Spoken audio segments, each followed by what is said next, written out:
Assalamualaikum warahmatullahi wabarakatuh. Salam Pramuka. Selamat siang kakak-kakak semua yang sedang berada di rumah.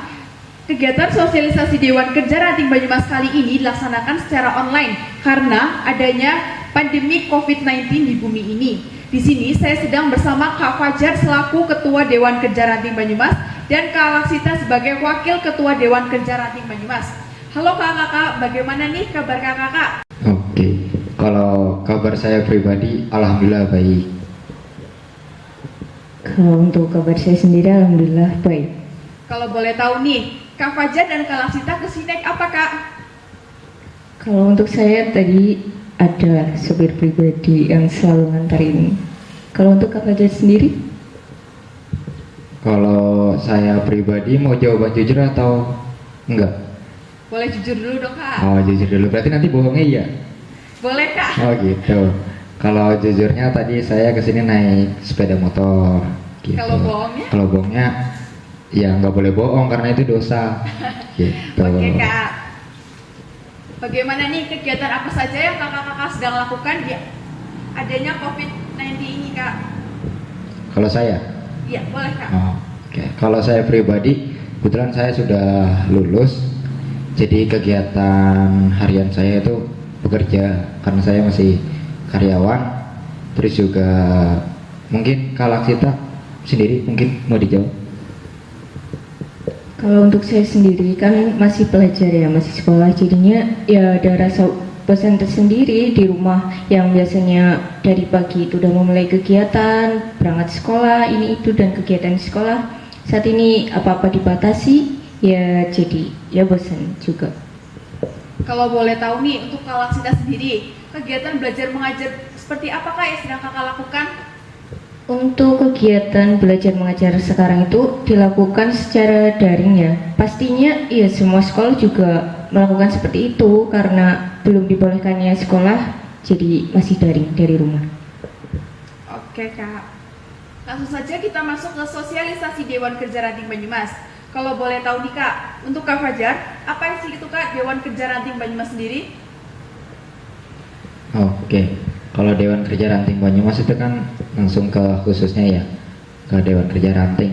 Nah, di sini saya bakalan berbagi sedikit. Jadi Dewan Kerja Pramuka Penegak dan Pandegaya itu yang biasa disingkat itu Dewan Kerja. Nah, itu adalah salah satu wadah pengembangan dan pembinaan minat bakat pramuka penegak dan pandega yang ada di wilayah kuartir. Nah, di situ juga teman-teman bisa belajar menjadi seorang kaderisasi kepemimpinan seperti itu. Oke kak, terima kasih. Untuk Kak Laksita, apa sih itu kak tujuan dari Dewan Kerja Ranting Banyumas sendiri? Oke, monggo Kak Laksita. Tujuan dari DKR Banyumas itu ya menambah pengetahuan ya, khususnya bagi generasi muda yang berada di bidang penegak dan pandega untuk menambah wawasan mereka khususnya di bidang kepramukaan gitu. Oke kak, kalau boleh tahu nih, kegiatan apa saja sih kak yang ada di Dewan Kerja Ranting Banyumas sendiri? Kegiatannya yang seperti apa nih? Yang mau di lapangan atau mau yang di dalam ruangan? Atau Mulai gimana? dari yang di lapangan dulu boleh kak? Kalau yang di lapangan itu banyak ya kita ya, mesti ada kayak seperti upacara bendera di hari besar gerakan pramuka, terus banyak lah pokoknya gitu. Oke kak. Yang di dalam ruangan gak ditanya ini, Oh tadi iya, yang katanya di dalam gitu. ruangan dong kak, sekalian. Yang di dalam ruangan ya banyak ya, kita pasti namanya organisasi pasti ada rapat-rapat, atau itu rapat intern atau rapat yang ekstern, rapat dengan Dewan Ambalan atau dengan DKR itu sendiri gitu. Oke, Kak. Untuk Kak Fajar, kalau boleh tahu, sistem kerja Dewan Kerja Ranting Banyumas sendiri itu bagaimana kak? Oke, kalau sistem kerja di Dewan Kerja itu ada 4. Itu planning, organizing, actuating, sama controlling. Kalau misalkan di bahasa Indonesia kan itu planning itu perencanaan, terus ada pengorganisasian, terus sama penggerakan, dan yang terakhir itu ada controlling. Jadi 4 unsur itu salah satu sistem Dewan Kerja gitu, sistem kerjanya seperti itu. Oke Kak, kalau boleh tahu, berapa sih masa bakti di Dewan Kerja Ranting Banyumas sendiri? Nah, kalau ngomongin masalah masa bakti itu, masa bakti Dewan Kerja Ranting Banyumas itu dimulai dari masa bakti kuartirnya dan berakhir juga sesuai dengan masa akhir dari kuartirnya sendiri, seperti itu.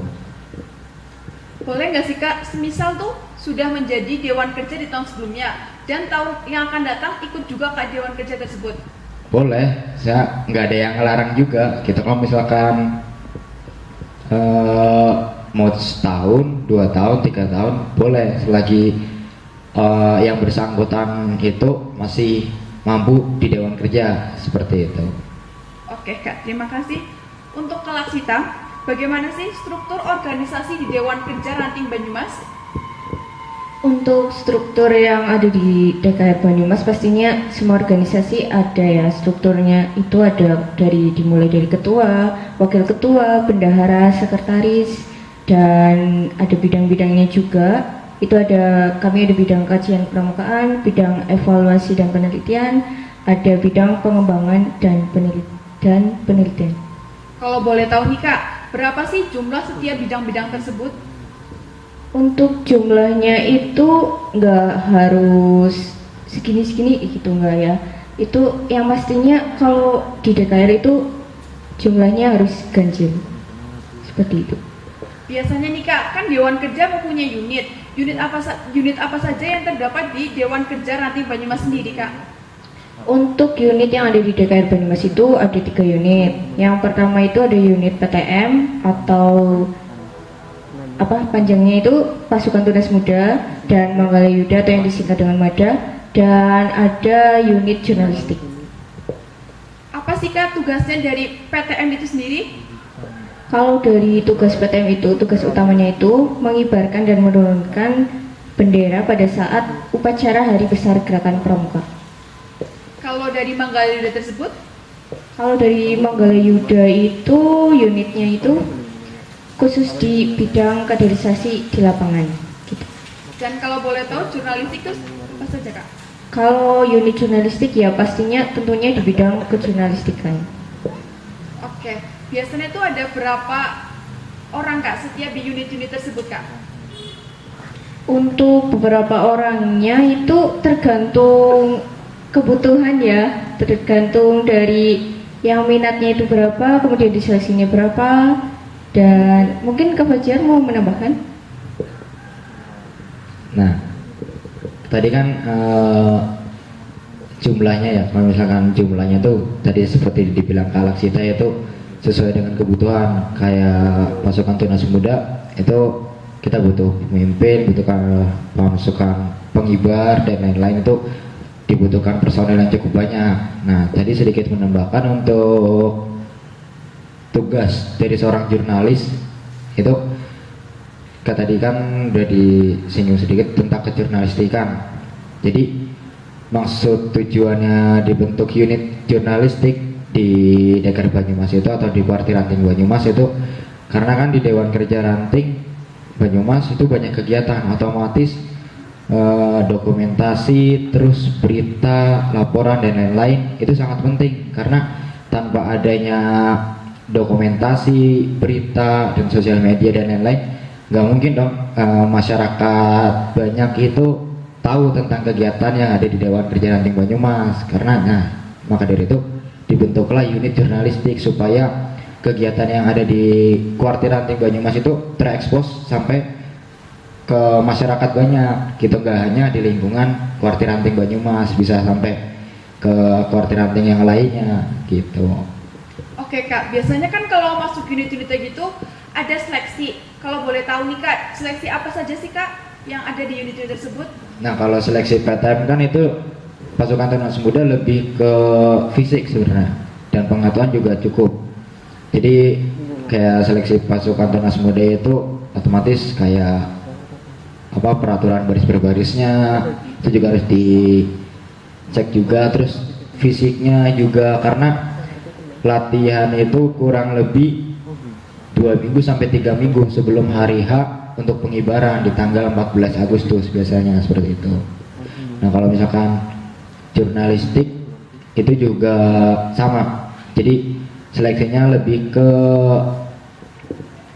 dia seneng nggak sih tentang kejurnalistikan kayak editing, fotografi dan lain-lain seperti itu. Nah kalau untuk Mada sendiri atau Manggala Yuda itu lebih ke kader lapangan.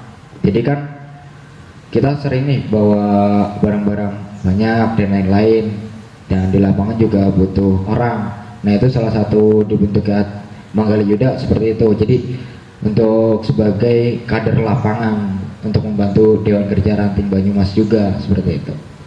Oke Kak, untuk pertanyaan terakhir nih Kak, mungkin untuk kakak-kakak yang berada di rumah kan juga kepengen nih gabung di Dewan Kerja Ranting Banyumas. Persyaratannya ada apa saja Kak? Nah kalau persyaratannya sih gampang. Ada kalau persyaratan umumnya itu yang pertama aktif di gugus depan, terus minimal itu pramuka penegak Bantara dan Pandega seperti itu. Nah kalau khususnya tergantung dari kebutuhan Dewan Kerjanya itu seperti apa. Terima kasih atas waktunya kakak-kakak. Bagi yang ingin bergabung di Dewan Kerja Ranting Banyumas, silakan klik link di bawah ini. Sekian dari kami. Wassalamualaikum warahmatullahi wabarakatuh. Salam Pramuka.